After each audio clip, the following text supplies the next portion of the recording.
प्रणमो हरिहन्ताणं प्रणमो सिद्धाणं प्रणमो आयर्याणं प्रणमो वज्रायाणं प्रणमो Lowe सव्यसाम् जिन स्वानुभूति से गिरी मम स्वानुभूति मगिरी श्री विमल नारायण श्रुत आनंद अमृत से भरी समता प्रभावती रागादिविक तो माँ सरस्वती प्रतिभा वंदन दृष्टि निज में जो लिखे दृष्टि निज में जो।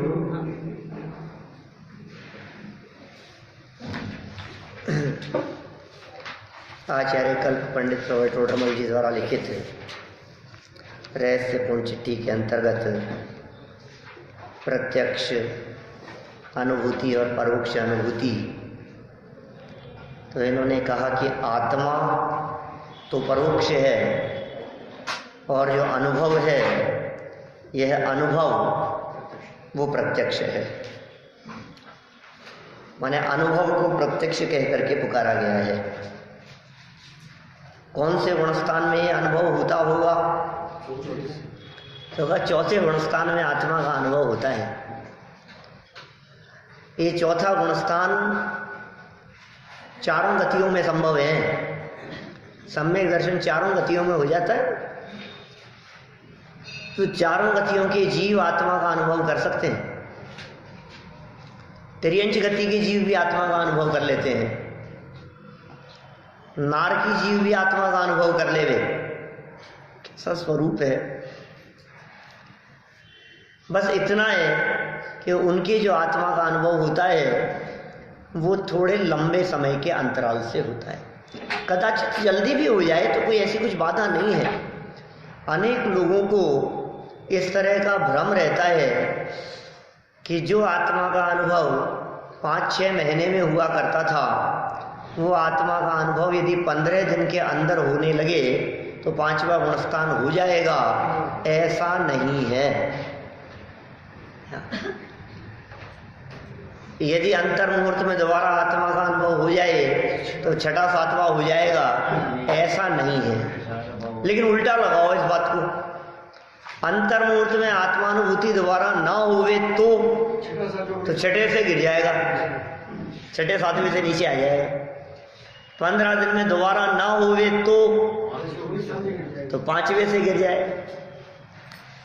समझ लीजिए आप 6 महीने में भी दोबारा ना हुए तो सम्यक से भी गिर जाएगा। ये ऐसे ऐसे उल्टा तो लगा सकते हैं, ये वैसे नहीं लगेगा। उसका कारण ये है कि जब क्षयोपशम सम्यक्त्व की स्थिति को लोहार की संडासी के समान कह करके पुकारा, बनारसी डालिए ना, क्षण माही आग में क्षण माही पानी माही। क्षयोपशम समकिति की तो ऐसी दशा होती है। अभी अग्नि में है और कुछ काम किया और तुरंत उसको संडासी को उसने पानी में डाल दिया। लोहार जो उससे काम करता है, नहीं तो गर्म चढ़ जाएगी, तो फटाफट उसको तुरंत पानी में, फिर थोड़ी देर में फिर उसको गर्म किया अग्नि में, तो कभी अग्नि में और कभी पानी में। ऐसे ही क्षयोपशम सम्यक्त्व की स्थिति कही है। अरे ऐसा तक उल्लेख है कि दिन में सैकड़ों बार वो जीव सम्यक दर्शन प्राप्त कर लेवे और सैकड़ों बार वो वापस मिथ्या दृष्टि हो जाए। क्या बात कर रहे हो आप? क्षयोपशम सम्यक्त्व है। इसलिए इस सम्यक्त्व की नाप बाहरी परिस्थितियों से नहीं हो सकती। कौन सम्यक दृष्टि है और कौन मिथ्या दृष्टि है बाहर में देख करके अनुमान भी नहीं लगाया जा सकता। हाँ, सम्यक्त्व का अनुमान तो नहीं लग सकता, लेकिन बाह्य यदि अनीति, अन्याय, अयत्नाचार पूर्वक प्रवृत्ति, बेईमानी, धोखाधड़ी, अभक्ष्य, मद्य मांस मधु का सेवन, कुदेव कुगुरु आदि का सानिध्य, तो स्पष्ट रूप से कहा जा सकता है कि यह मिथ्या दृष्टि है। क्या किसी व्यक्ति को शराब पीते हुए देखा, हो सकता है सब? अरे नहीं हो सकता सम्यक दृष्टि। क्या मांस भक्षण करते हुए देखा कि नहीं हो सकता सम्यक दृष्टि। देखो ये मोटा मोटा क्राइटेरिया बतला दिया। सप्त व्यसनों का सेवन करे, सप्त व्यसन में से एकाध का भी सेवन करे, बोले नहीं हो सकता सम्यक दृष्टि। यदि सम्यक दृष्टि होगा तो नियम से ये सब नहीं होंगे। अच्छा, अब दूसरा कथन, जिसके जीवन में ये सप्त व्यसन नहीं है तो वो तो हो गया ना सम्यक दृष्टि। ऐसा नहीं, ऐसा कैसे कह सकते हो आप? पहले सप्त व्यसन का त्याग हो और सप्त व्यसन के त्याग के उपरांत अपने आत्म स्वरूप का भान हो और आत्म स्वरूप के भान विचार चिंतन मनन पूर्वक अपने आत्म स्वरूप में ही परिणाम मग्न हो तो सम्यक दर्शन की प्राप्ति होती है। समझना पड़ेगा भाई, हम किन किन बाहरी आधारों से किसी को सम्यक दृष्टि समझने लगते हैं और थोड़ी सी बात देखकर बोले ये तो मिथ्या दृष्टि है। अरे लेकिन मिथ्यात्व और सम्यक फटाफट फटाफट बदल सकते हैं। अभी का मिथ्या दृष्टि अभी सम्यक दृष्टि हो गया, सम्यक दृष्टि मिथ्या दृष्टि हो गया। अब आप क्या बदलोगे, क्या देखोगे किसी व्यक्ति को, क्या नाप करोगे किसी के बारे में? सम्यक तो मिथ्यात्व के संदर्भ में इस प्रकार की नाप संभव नहीं है, ऐसा नहीं कहा जा सकता। पंचम गुण स्थान, और देखो यहां तो इन्होंने विकल्प के संदर्भ में भी इस प्रकार की बात कही है। चौथा गुण स्थान हो, निर्विकल्प अवस्था हो, क्या उस निर्विकल्प अवस्था में वो ज्यादा लंबे काल तक नहीं रहेगा, बाहर आएगा ना। तो बाहर आने पर माने सविकल्प अवस्था होने पर भी उसका गुणस्थान रहेगा कि नहीं रहेगा? जो चतुर्थ गुणस्थान निर्विकल्प अवस्था में था वही चतुर्थ गुणस्थान सविकल्प अवस्था में आने पर भी बराबर बना रहेगा, क्योंकि वो श्रद्धा का विषय है। श्रद्धा मेंटेन है, अनुभूति नहीं है। इसका मतलब अनुभूति चौथे गुणस्थान वाले को होती है क्या? वो अनुभव, आत्मानुभव, आत्मानुभूति जिसकी चर्चा की जा रही है, ये चौथे गुणस्थान वाले को होती है, लेकिन चौथे गुणस्थान वाले को बनी नहीं रहती है। अरे चौथे गुणस्थान वाले को बनी रहने की क्या बात करें, ये आत्मानुभूति अंतर्मूर्त के लिए यदि बनी रहे तो केवल ज्ञान की प्राप्ति हो जाए। बोलो ऐसा है। यदि किसी का उपयोग अंतर्मुहूर्त मात्र के लिए आत्मा में जम गया, यथा योग्य अंतर्मुहूर्त, लोग इस अंतर्मुहूर्त शब्द का भी अर्थ ऐसा करते हैं कि सब 48 मिनट है, 48 मिनट तो केवल ज्ञान के लिए तो 48 मिनट चाहिए। नहीं नहीं नहीं, यथा योग्य अंतर्मुहूर्त है, 48 मिनट की बात नहीं है। अरे मैक्सिमम है ही नहीं, वहां मैक्सिमम का काल ही नहीं है, मध्यम अंतर्मुहूर्त है। यथा योग्य जिसके जितना हो, इतने समय तक उपयोग अपने स्वरूप में मग्न रहे तो केवल ज्ञान लेकर के उठे। 1 मिनट भी अंतर्मुहूर्त होता है, 5 मिनट भी अंतर्मुहूर्त होता है, 15 मिनट भी अंतर्मुहूर्त होता है, लेकिन अंतर्मुहूर्त कहते हैं हमें 48 मिनट दिखने लगता है। अंतर्मुहूर्त, मुहूर्त शब्द का अर्थ होता है 48 मिनट। 2 घड़ी का एक मुहूर्त होता है, 1 घड़ी 24 मिनट की होती है। 2 घड़ी निज नाथ के नजदीक तो आओ, अपनी प्रभुता देख लो, बाहर ना भरमाओ। 2 घड़ी है, बस 2 घड़ी निज नाथ के नजदीक तो आओ, अपनी प्रभुता देख लो, बाहर ना भरमाओ। 2 घड़ी माने कितनी देर? 23वें कलश में समय सार, अई कथमपि मृत्वा तत्व कौतूहली सन अनुभव भव मुहूर्ते पार्श्ववर्ती मुहूर्तम। मुहूर्त मात्र के लिए तो देह से भिन्न अपने आत्म तत्व का अनुभव करने का प्रयास तो कर, अरे मरपच करके भी कर। ऐसे शब्दों के प्रयोग किए, माने मरण की कीमत पर भी इससे अधिक उत्कृष्ट और दूसरा कोई काम नहीं हो सकता है। तो अंतर्मूर्त यदि उपयोग अपने में स्वरूप में एकाग्र हो जावे तो केवल ज्ञान की प्राप्ति हो जाती है। तो यहाँ कितनी देर की बात चल रही है? 6 महीने की। अरे वो तो अंतराल है। उपयोग कितनी देर के लिए अंदर में गया, आत्मानुभूति हुई और सम्यक दर्शन हुआ, एक क्षण मात्र में हो गया सम्यक दर्शन। अच्छा, बाहुबली भगवान मुनि अवस्था में 1 वर्ष तक ध्यान अवस्था में खड़े रहे। कितने समय क्या ध्यान किया था जी बाहुबली स्वामी ने? 1 वर्ष। 1 वर्ष तक ध्यान करते रहे हैं?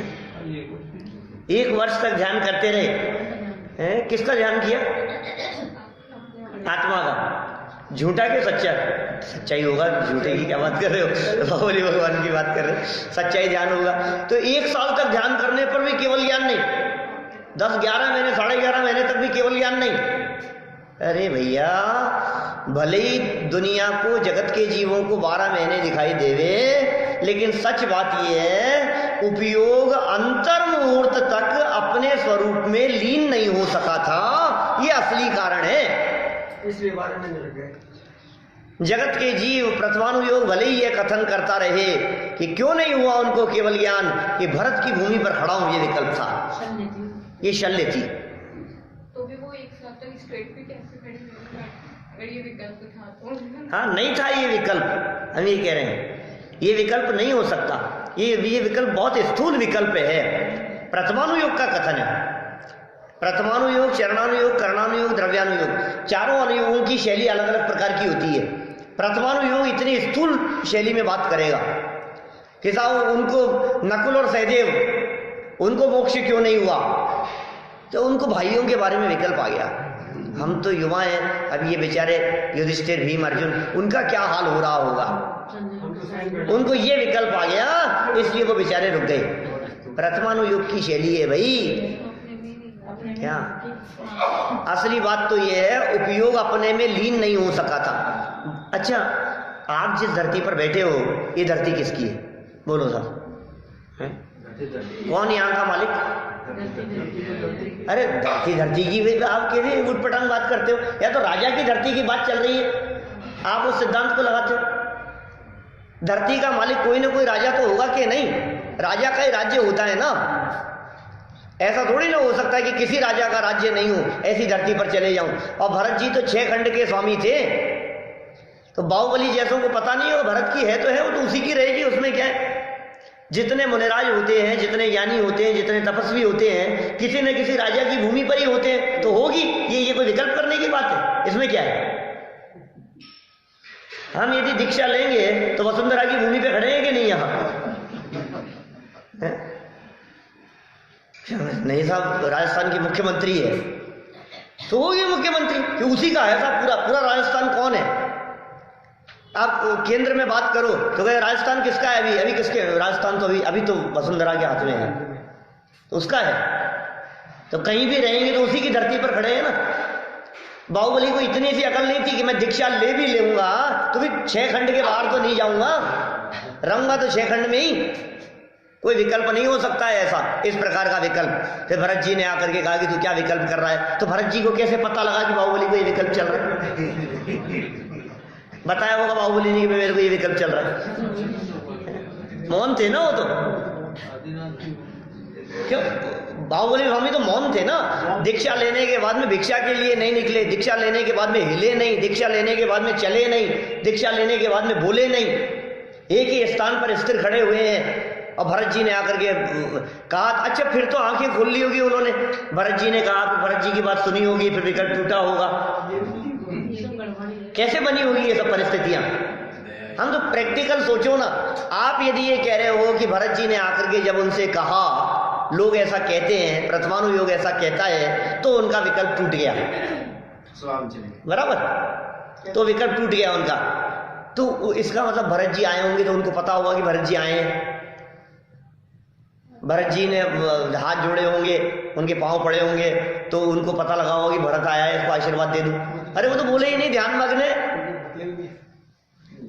असली कारण उमा स्वामी आचार्य कहते हैं तत्वार सूत्र में, अंतर्मूर्त ध्यान की बात कहते हैं। एकाग्र चिंता निरोधो ध्यान अंतर्मुहूर्तात्, उत्तम संग ननस्य एकाग्र, 9वें अध्याय का सूत्र है। उत्तम संग ननस्य एकाग्र चिंता निरोधो ध्यान अंतर्मुहूर्तात्। यह ध्यान अंतर्मुहूर्त के लिए ही होता है। उत्तम सहनन वाले के अंतर्मुहूर्त के लिए ध्यान हो तो केवल ज्ञान की प्राप्ति हो जाती है। तो बाहुबली स्वामी को 12 महीने, अरे 12 महीने नहीं लगे, ऋषभ देव स्वामी को 1000 साल लग गए। वो भी तो मौन थे, भूमि में भी नहीं थे किसी की। कोई ना कोई राजा तो था ही ना, ऐसे कैसे नहीं थे भूमि पर? खुद ही राजा थे, राज्य छोड़ के दूसरे को बना दिया ना। कोई भी व्यक्ति किसी न किसी की भूमि पर ही खड़ा होगा। किसी भूमि पर तो होंगे ना। अरे अपने आप को शरीर से भिन्न अनुभव करने वाले हैं, वो अपने आप को भूमि से स्पर्शित मानेंगे। जो अपने आप को शरीर से स्पर्शित नहीं मानते, देह में रहते हुए भी अपने आप को देह से भिन्न अनुभव करते हैं, वो व्यक्ति जो शरीर में रहते हुए भी अंदर में मानते हैं कि मैं शरीर को छूता नहीं हूं, उनके जीवन में क्या ऐसा होता होगा कि मैं इसको छू रहा हूं?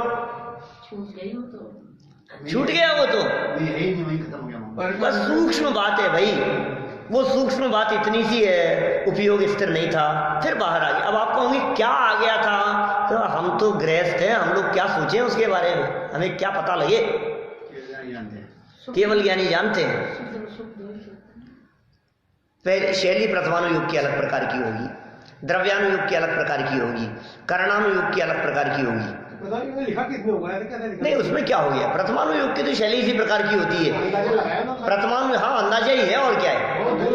प्रथमानुयोग जितने लिखे जाते हैं वो सब वास्तव में उन व्यक्तियों के भाव को जो लिखने वाला है ना, वो अपने भावों में व्यक्त कर रहा है, ऐसा हुआ होगा।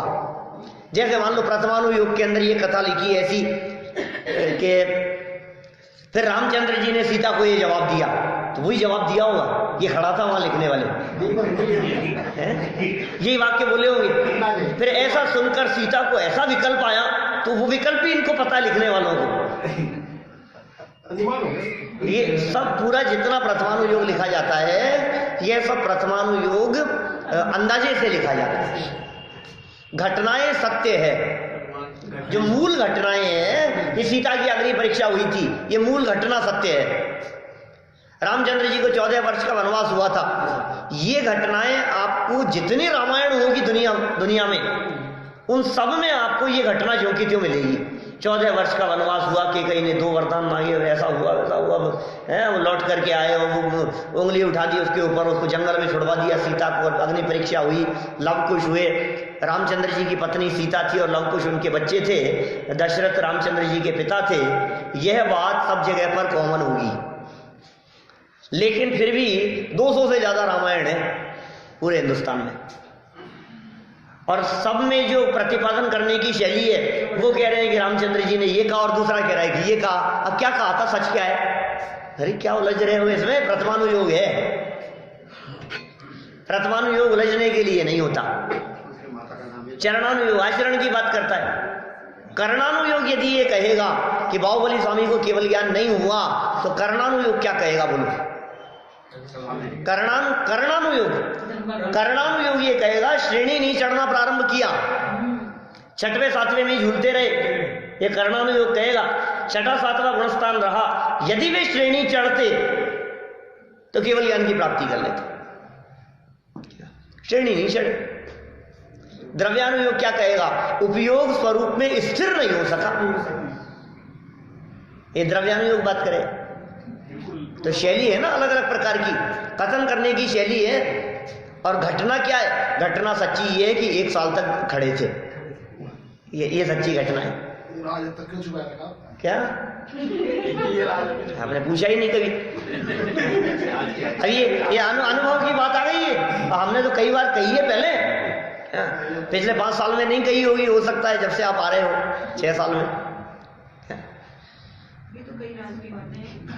देखो क्या कह रहे हैं यहाँ भाई साहब, चौथा गुणस्थान शुद्धोपयोग अवस्था, और उपयोग शुद्धोपयोग से बाहर भी आ गया तो भी चौथा गुणस्थान बना हुआ है।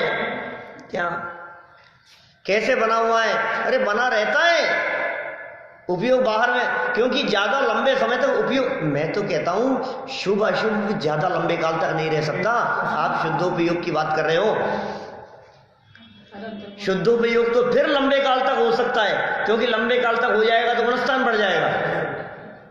शुद्धोपयोग और लंबे काल तक होगा तो गुणस्थान और बढ़ जाएगा, और अपने आत्मा में और लंबे काल तक रहेगा तो श्रेणी चढ़ने लग जाएगा, और अपने आत्मा में से उपयोग बाहर नहीं निकलेगा तो अनंत बन जाएगा, सिद्ध भगवान बन जाएगा। शुद्धोपयोग तो हो सकता है, शुभ अशुभ उपयोग अंतर्मुहूर्त से ज्यादा रहता नहीं, हर अंतर्मुहूर्त में बदलता है। यहाँ बैठे बैठे भी पौन घंटे के प्रवचन में पुण्य ही बांधते होंगे ना? क्यों? पौन घंटे प्रवचन सुन रहे हो, 1 घंटे सुना मान लो, किसी दिन 50 मिनट ले लिया तो 50 मिनट पुण्य बांधा कि नहीं? शुभ भाव चला कि नहीं? अरे शुभ के साथ साथ में अशुभ भी चलता है, शुभ भाव और अशुभ भाव बदलते रहते हैं। अंतर्मुहूर्त से ज्यादा किसी व्यक्ति को शुभ भाव नहीं हो सकता। 3 घंटे बैठ करके विधान किया हमने तो 3 घंटे तो साफ शुभ भाव में बीता है हमारा। अरे कितनी बार अशुभ में चला गया था, तेरा उपयोग तुझे अंदाजा नहीं है, अपने को पता ही नहीं है उपयोग कितना तेजी से भागता है, कितना तेजी से दौड़ता है। ये जो मच्छर उड़ाने का भाव है, ये शुभ भाव है क्या अशुभ भाव है? आता है कि नहीं बीच में? नहीं आता। चींटी है, मक्खी मच्छर है, गर्मी लग रही है, कभी कभी ऐसे होने का भाव आता है, कभी कभी ऐसे थोड़ा सा, कभी ऐसे हो जाता है, कभी पैर को थोड़ा सा। ये शरीर की तरफ जो ध्यान जा रहा है, ये शुभ है क्या अशुभ है?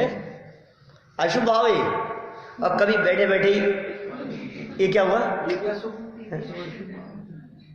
पुण्य बन रहा होगा इसमें। घड़ी भी देखता है, कब बीच बीच में अशुभ भाव आ जाते हैं, घड़ी देखने का भाव, आने जाने वालों का भाव, कौन आ रहा है, कौन चला गया है, पीछे क्या है, कितना चलेगा। फिर कभी इधर उधर देखने लग जाता है, कभी कोई और देखने लग जाता है, कभी घर की बात याद आ जाती है, फिर कभी दुकान में जाकर के आ जाता है वापस, क्षण मात्र के लिए जाया है भले ही, क्या आप देखो। लेकिन ये जो भाव है, ये भाव क्या यहाँ सुनते सुनते ये पाप भाव नहीं है क्या? ये नियम है भाई साहब, ये नियम बतला रहे हैं हम। ये कर्णानुयोग का नियम है कि उपयोग अंतर्मुहूर्त में शुभ से अशुभ और अशुभ से शुभ में बदले बिना रहता नहीं है। ये नियम है, शाश्वत नियम है। यदि शुद्ध में नहीं गए तो तीर्थंकर परमात्मा की दिव्य ध्वनि सुनते हुए भी ये जीव पाप बांधता है या नहीं, घबराना नहीं। भगवान की दिव्य ध्वनि सुन रहा है, उत्कृष्ट पुण्य बांध रहा है, किंतु बीच बीच में जो उसको किंचित अशुभ भाव आ जाते हैं, जो उसको किंचित इधर उधर उपयोग चला जाता है, तदनुसार उसके थोड़ा बहुत अल्प 0.001% ऐसा मान लो, जो कुछ नहीं है, नहीं के बराबर है, इतना उपयोग तो बाहर आता ही होगा। यदि नहीं आएगा तो वो अंतर्मुहूर्त से ज्यादा शुभोपयोग हो नहीं सकता। 2 घंटा 24 मिनट कीर्ति है भगवान की दिव्य ध्वनि, वन टाइम, एक समय में 6 घड़ी है ना, 6 घड़ी एक बार में भगवान की दिव्य ध्वनि कीर्ति है। 1 घड़ी 24 मिनट की, तो 6 घड़ी कितनी देर की हिसाब? 6 घड़ी कीर्ति है, तो 1 घड़ी सब कौन सी मोबाइल वाली घड़ी को मानेंगे क्या? कौन कौन सी घड़ी हाथ में बंधने वाली? ये दीवार घड़ी की बात है। 24 × 6 144 मिनट। 24 × 6 144 मिनट, तो 144 मिनट माने 2 घंटे 24 मिनट। 120 मिनट का मतलब 2 घंटे, 2 घंटे 24 मिनट एक बार भगवान की दिव्य ध्वनि, और मिनिमम 3 बार यदि दिव्य ध्वनि फिरे तो 7 घंटा 12 मिनट। 3 बार तो उपदेश होता ही है, तीर्थंकर परमात्मा की दिव्य ध्वनि कीर्ति है, तो दिन में 7 घंटा 12 मिनट, और कभी कभी 4 समय भी हो तो 9 घंटा 36 मिनट। लोग काम धाम नहीं करते होंगे, खाते दिन भर में 8-8 घंटा बैठ करके सुनेंगे, बिजनेस नहीं करेंगे, घर गृहस्थी नहीं संभालेंगे, खाना कब बनाएंगे। और देखो गजब की बात, वे तीर्थंकर परमात्मा की दिव्य ध्वनि सुनते हैं, प्रवचन सुन रहे हैं। असली में तो प्रवचन भगवान की वाणी कहलाता है, प्रकृष्ट वचन उन्हीं के। दिव्य ध्वनि के लिए ही प्रवचन शब्द का प्रयोग किया जाता है। 8 घंटे लगभग, 9 घंटा 36 मिनट या फिर 7 घंटा 12 मिनट, 8 घंटा यदि वे भगवान की वाणी सुने, उपदेश सुने, वहां लोग भगवान महावीर स्वामी के समूह शरण में, तो पूजा कितनी देर करते होंगे?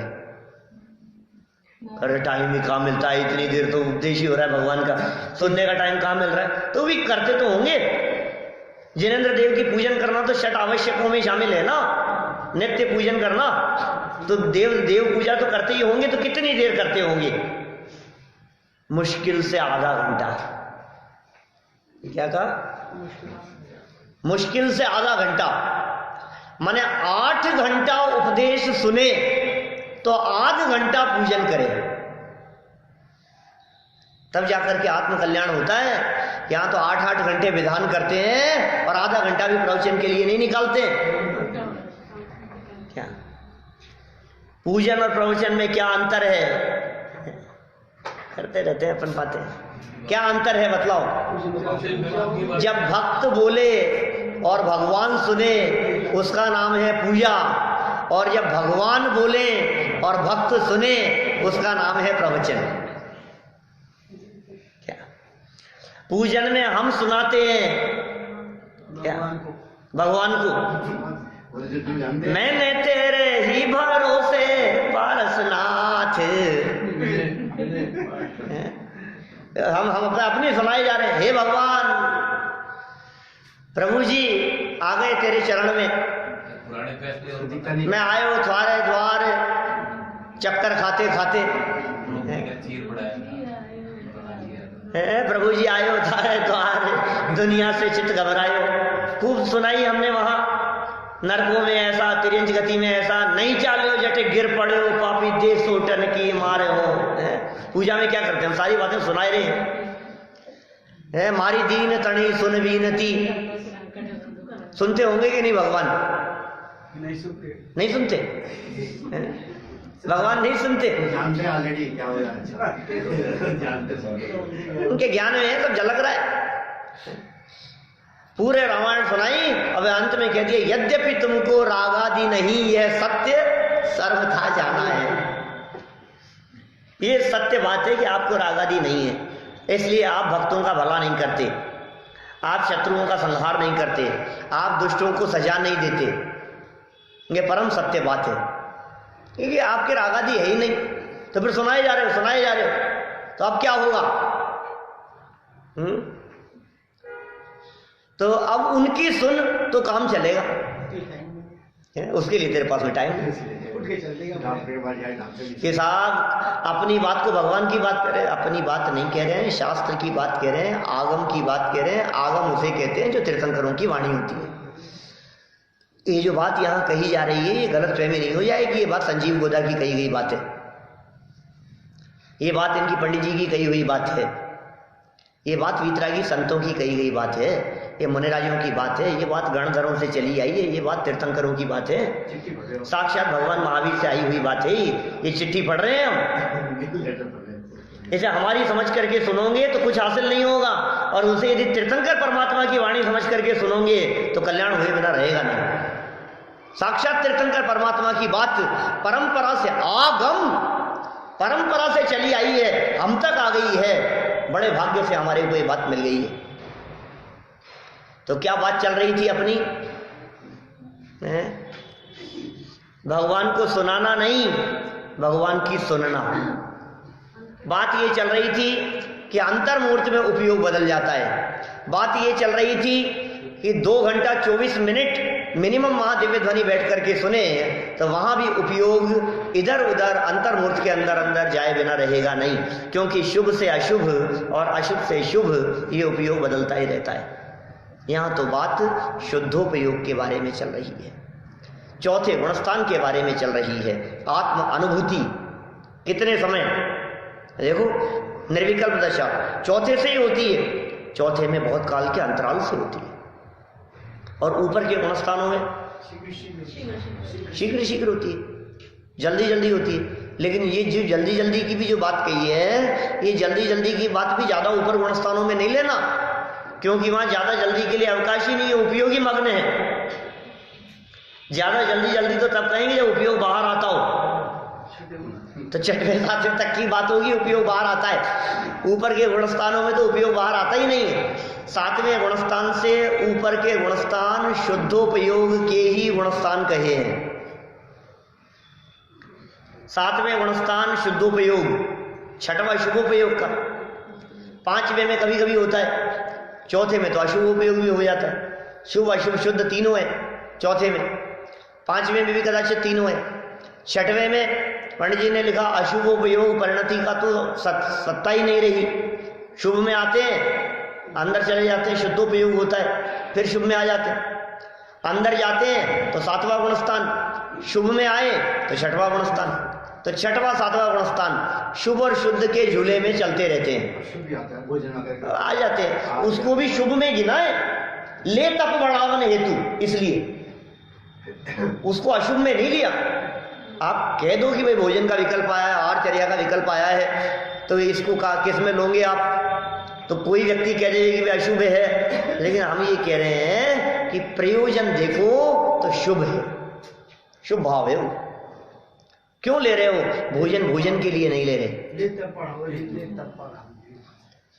शुद्धोपयोग का कारण जानकर, शुद्धोपयोग में स्थिरता क्या हेतु समझकर, उपयोग की एकाग्रता के लिए शरीर की शिथिलता होगी तो ध्यान उपयोग एकाग्र नहीं हो सकेगा, अपने स्वरूप में उपयोग एकाग्र ना हो पाए, इसलिए आहार आदि के लिए निकलते हैं। और उसमें भी ऐसा है, योग्य विधि ना मिली तो फिर विकल्प ही टूट जाता है, वापस आ गया। रौद्र नहीं है, आर्ध्यान लिखा, वो पाप है, पाप भाव है, किंचित है, कदाचित आर्त ध्यान। साहब छठे गुणस्थान में भी क्या बात कर रहे हो आप? रौद्र ध्यान पंचम गुणस्थान तक, रौद्र ध्यान का सद्भाव, और आर्त ध्यान का सद्भाव छठवें गुणस्थान तक। मुनि भूमिका में भावलिंगी संत की अवस्था में, छठवें सातवें गुणस्थान की अवस्था में आर्त ध्यान कह रहे हो आप? अरे भैया, ये पत्नी परिवार वाला आर्त ध्यान नहीं है, व्यापार रोजगार में उतार चढ़ाव वाला आर्त ध्यान नहीं है। कदाचित क्षण मात्र के लिए इष्ट वियोगज नाम का आर्त ध्यान, और वो इष्ट वियोगज भी कैसा? संग में मनराज नहीं रहे, देवलोक गमन हो गया, तो ये जो थोड़ा सा झटका लगा क्या, बस इसका नाम इष्ट वियोगज नाम का अर्थ ध्यान। ऐसा नहीं है कि ऐसे काल में मनराज फूट फूट के रोने लगेंगे, क्या ऐसा रोना पीटने का काम नहीं होता। आखिर संग में से किसी का वियोग हुआ है, तो ये जो विकल्प अंदर में उठते हैं, ये इष्ट वियोगज नाम का अर्थ ध्यान है, हो जाता है। उसमें क्या बन जाती है ऐसी परिस्थितियां। तो अर्थ ध्यान का सद्भाव कहा है छठवें गुणस्थान में, उसे अशुभ भी कह सकते हैं, कभी कदाचित होता है जी, शुभ के लिए ही है उनका, तो आहार विहार सब कुछ। क्या करेंगे पीड़ा चिंतन, काय की पीड़ा? उनको तो पीड़ा ये है कि उपयोग बाहर क्यों आ गया, ये पीड़ा है क्या? और उनको देह की पीड़ा नहीं है, उपसर्गों की पीड़ा नहीं है, परिचयों की पीड़ा नहीं है। अभी हमारे शाम को परिचयों का प्रकरण चल रहा है, 22 परिचयों की चर्चा चलती है। ऐसे ऐसे सुंदर सुंदर प्रकरण निकल करके सामने आते हैं कि भाई साहब मनराज बैठे हैं और आप उनकी जय जयकार लगाने लगो तो ये संकट है उनके ऊपर। क्या बात कर रहे हो? ये कैसी उटपटांग बात, ये कैसी बात कह दी आपने? दुनिया में कह करके देखो, किसी को लोग कहेंगे क्या कह रहे हो आप, बोलो, गला पकड़ ले कि क्यों? अच्छा, मनराज को गालियां देवे तो उपसर्ग है या नहीं उनके ऊपर? बिल्कुल उपसर्ग, ये तो सब उपसर्ग मानते हैं। क्यों मान रहे हैं उपसर्ग? उपसर्ग है भाई साहब। पाप कर्म का उदय यदि उपसर्ग है तो पुण्य का उदय भी उपसर्ग है। देखो, मैंने उपसर्ग की परिभाषा घटित की कल, परिचयों की चर्चा करते समय कल रात के प्रवचन में मैंने कहा है साहब, वे सर्व परिस्थितियां जो हमारे माध्यम से बनाई गई हैं, वे सर्व कार्य जो हमारे द्वारा किए जा रहे हैं, यदि मुनिराज के उपयोग को विचलित करने में कारण बनते हैं तो वो उनके ऊपर उपसर्ग है। क्या कहा? उपयोग विचलित होगा कि नहीं होगा ये मुनिराज का निजी काम है, लेकिन तुमने जो कारण बनाया ये उपयोग को विचलित करने का कारण बना दिया। अच्छा, उसको उपसर्ग क्यों कहा? गालियां देने को, पत्थर बरसाने को उपसर्ग क्यों कहा? मुनिराज ध्यान मग्न बैठे हैं, ठीक है ना, और ध्यान मग्न बैठे हैं और उसने आकर के पत्थर बरसाना शुरू कर दिया, इसको उपसर्ग क्यों कहा? क्योंकि ये मुनिराज के ध्यान से विचलित होने का कारण बन सकता है। उसने ध्यान से विचलित करने का प्रयास किया। मैं कह रहा हूं सीता का जीव 16वें स्वर्ग में जाने के बाद ध्यान करते हुए मुनि रामचंद्र जी के ऊपर उपसर्ग करने के लिए आई। क्या था उपसर्ग? जो कुछ भी किया हो, उद्देश्य क्या था उस उपसर्ग का? उद्देश्य ये था कि उपयोग भटक जाए, उपयोग भटक जाए।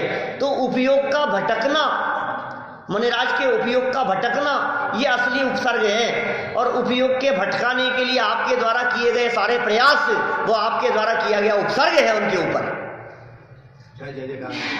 सत्कार पुरस्कार नाम दिया है भाई साहब, क्या बात कर रहे हो आप 22 परिचयों में? ये सत्कार पुरस्कार क्या है? ये परिचय क्या चीज है कि मुनिराज का सत्कार करे कोई व्यक्ति क्या, और मुनिराज उससे अपने आप को बड़ा नहीं माने, मुस्कुराए नहीं, उसमें अच्छा नहीं समझे, श्रेष्ठ नहीं समझे, तो वे सत्कार पुरस्कार के विजेता हैं, इस परिचय के विजेता हैं। उन्होंने तो जीत लिया, मुनिराज तो विचलित नहीं हुए, लेकिन तुम जय जयकार करके क्यों उनके उपयोग को भटका रहे हो? तुम्हारे द्वारा किया गया ये कार्य तो उनके ऊपर उपसर्ग सरीका है। उनको और ज्यादा पुरुषार्थ करना पड़ेगा ना, उपयोग की एकाग्रता के लिए समेटना पड़ेगा ना। देखो, निंदा के काल में विचलित नहीं हुए, इसमें ज्यादा पुरुषार्थ नहीं करना पड़ता, लेकिन प्रशंसा के काल में भी विचलित नहीं हुए, इसके लिए कितनी मेहनत करनी पड़ती है, विशेष पुरुषार्थ करना पड़ता है। प्रशंसा के काल में भी उपयोग विचलित नहीं हुए, सुनते लोग प्रशंसा के काल में कठिन काम है भाई साहब।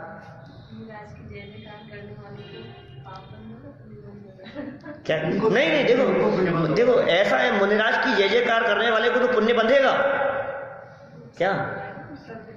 मुनिराज की जय जयकार करने वाले को तो पुण्य बंधेगा, लेकिन थोड़ा सा सावधानी से, इतना दूरी बना करके कि मुनिराज विचलित ना हुए। हम कहते हैं मुनिराज की जय जय, मुनिराज की प्रशंसा करो, बहुत प्रशंसा करो, लेकिन मुनिराज के सामने बैठ करके उनके गीत गाते रहोगे तो मुनिराज क्या करेंगे बताओ? वो तुम्हारी प्रशंसा सुनने के लिए बैठे। अलग से करो,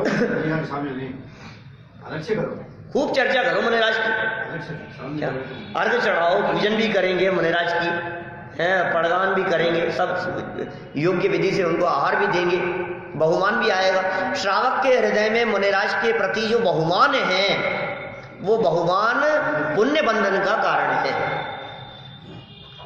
श्रावक के हृदय में मुनिराज के प्रति बहुमान वो पुण्य बंध का कारण है, लेकिन बहुमान आपके हृदय में हो, आपके आचरण में हो, वहां तक ठीक है। शोर शराबा ढोल धमाका करके आप उनको विचलित करो तो ये उन पर संकट है। डिस्टर्ब नहीं होने चाहिए, डिस्टर्ब नहीं होने चाहिए। अगर वो ध्यान में नहीं है और फिर कोई जयकारा पाप नहीं, पाप क्यों बंधेगा?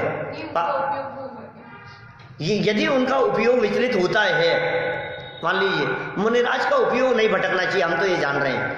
ये कितना कठिन काम है कि आप मेरी प्रशंसा कर रहे हो और मैं उससे खुश नहीं हो रहा हूं, उतना ज्यादा मेहनत लगेगी ना भाई। राग और द्वेष, द्वेष तो बुरा है, तो राग बुरा है या नहीं है?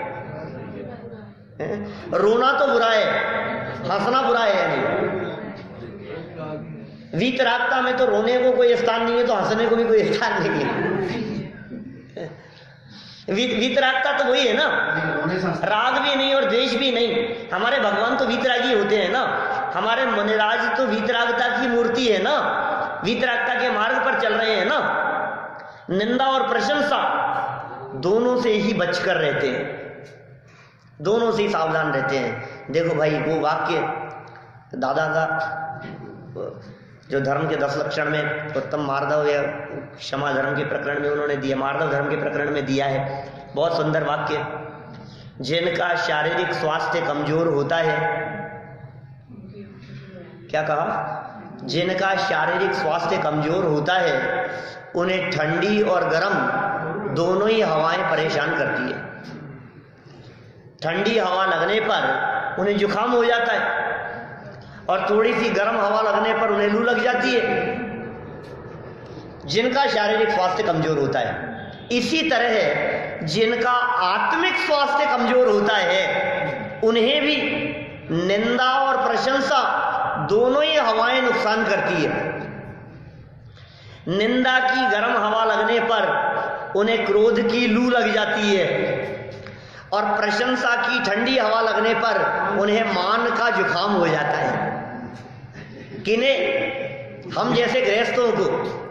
हमारी बात कर रहे हैं। किसी व्यक्ति ने गालियां दी और क्रोध की लू लग गई, किसी व्यक्ति ने प्रशंसा की और मान का जुकाम हो गया। आत्मिक स्वास्थ्य कमजोर है इसलिए प्रभावित होता है निंदा और प्रशंसा से। निंदा और प्रशंसा से प्रभावित होना ये मुनिराज का काम नहीं। क्या?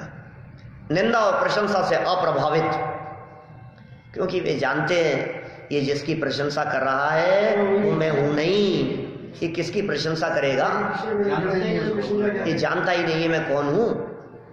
ये प्रशंसा कर रहा है नाम की, मैं इस नाम से भिन्न हूं। ये प्रशंसा कर रहा है मेरी वाणी की, मेरे व्याख्यान की। ये वाणी पुद्गल का काम है, ये मेरा काम नहीं है, मैं उससे भिन्न हूं। मैं त्रिकाली ध्रुव ज्ञायक आत्म तत्व हूं। अपने आप को अंदर में ऐसा स्वीकार करते हैं। तू प्रशंसा किसकी कर रहा है ये बता। तू प्रशंसा कर रहा है संजीव गोदा की, लेकिन ये संजीव गोदा तो देह का नाम है, मैं तो उससे भिन्न हूं भैया। ऐसा स्वीकार करने वाला वो अभिमान कैसे करेगा? ऐसा स्वीकार करने वाला वो तकलीफ कैसे भोगेगा? हाँ, मैं टोटरमल नहीं, टोटरमल कहें सब लोग। दुनिया मुझे टोटरमल कहती होगी क्या? मुझे इस नाम से जाना जाता है, लोग मुझे इस नाम से पुकारते हैं, इन शब्दों के माध्यम से मुझे पुकारते हैं, लेकिन मैं चैतन्य तत्व हूं। देखो निर्विकल्प अनुभव। और तो साहब आप ये जो कह रहे हो कि अनुभव निर्विकल्प होता है, ये बात जो आपने कही है, तो ऊपर और नीचे में क्या फर्क है? नीचे होगा तो भी निर्विकल्प होगा, ऊपर होगा तो भी निर्विकल्प होगा कि नहीं? थोड़ा फर्क है। क्या फर्क है? थोड़ा सा कल पढ़ी थी वैसे पंक्तियां अपन ने। परिणामों की मग्नता में अंतर है। चौथे गुणस्थान वाले की मग्नता और ऊपर वाले की मग्नता, इसमें अंतर है। नाम दोनों ले रहे हैं, दो व्यक्ति हैं, भक्ति दोनों कर रहे हैं, लेकिन तन्मयता, लीनता ये दोनों व्यक्तियों की भिन्न भिन्न हो सकती है। एकाग्रता ये दोनों की अलग अलग हो सकती है। जैसे देखो राग दो व्यक्तियों का अलग अलग होता है ना। एक व्यक्ति का स्वर्गवास होने पर दो व्यक्ति रो रहे हैं, चार रो रहे हैं। एक की डेथ हुई और चार रो रहे हैं। तो चार के रोने पर क्यों रो रहे हैं? तो उसका कारण क्या है कि सब का अपना अपना राग था, मोह था, इस वजह से उनको दुख है, तकलीफ है और वो रो रहे हैं। तो सबका मोह बराबर है, सबकी तकलीफ बराबर है, रो तो चारों एक जैसे रहे। जिसका अंदर में जुड़ान जितना ज्यादा था, क्या तो जुड़ान में अंतर है ना। ऐसे ही कह रहे हैं निर्विकल्प अवस्था तो है, अनुभव का काल, शुद्धोपयोग का काल, अनुभूति का काल, वो अनुभूति का काल तो निर्विकल्प होता है, यह तो सत्य है। लेकिन उस निर्विकल्प अनुभूति के काल में मग्नता कितनी है ये फर्क पड़ जाता है।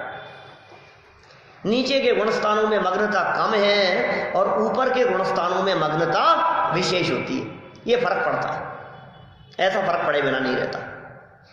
देखो भाई, नीचे के गुणस्थानों में बुद्धिपूर्वक राग तोड़ता है, निर्विकल्प हुआ ना, तो बुद्धिपूर्वक उसने राग तोड़ दिया। लेकिन अबुद्धिपूर्वक तीन कषाय चौकड़ी के अभाव जन्य राग चल रहा है, उसके अनुभूति के काल में भी वो राग चल रहा है, राग की धारा चल रही है। जैसे हम शुद्ध परिणति की बात करते हैं, एक कषाय चौकड़ी के अभाव में शुद्ध परिणति चल रही है, तो अनुभूति के काल में तीन कषाय के अभाव सद्भाव में अशुद्ध परिणति चल रही है। अनुभूति के काल में अशुद्ध परिणति, क्या बात कर रहे हो आप? कि हाँ, तीन कषाय चौकड़ी का सद्भाव भी है ना, उनके सद्भाव में ऐसा होगा। ये समझनी पड़ेगी बात, बहुत गहराई से निरूपण किया है। एक को मग्नता विशेष है और एक को थोड़ी है, इस प्रकार यह बात जान लेनी चाहिए। फिर प्रश्न उठाया, प्रश्न पढ़ता हूं, प्रश्न पढ़ के छोड़ूंगा तो कल जवाब से शुरू करेंगे। यदि निर्विकल्प अनुभव में कोई विकल्प नहीं है तो शुक्ल ध्यान का प्रथम भेद पृथकत्व वितर्क विचार कहा। वहां पृथकत्व वितर्क, नाना प्रकार के श्रुत का विचार, अर्थ व्यंजन योग संक्रमण, ऐसा क्यों कहा? क्योंकि वो तो श्रेणी चढ़ने की बात है। उस समय ये विकल्प कैसे हो रहे हैं? आप कह रहे हो निर्विकल्प होता है, ये बात कुछ गले नहीं उतर रही। ये गले कैसे उतरेगी अभी समझाया ही नहीं है। इसको यदि गले उतारना हो तो कल वापस समय से आना होगा। हम सभी इन विचार विकल्प पूर्वक अपने आत्म कल्याण की तरफ अग्रसर हों, अपने उपयोग को स्वभाव में लीन करें, इसी भावना से बात को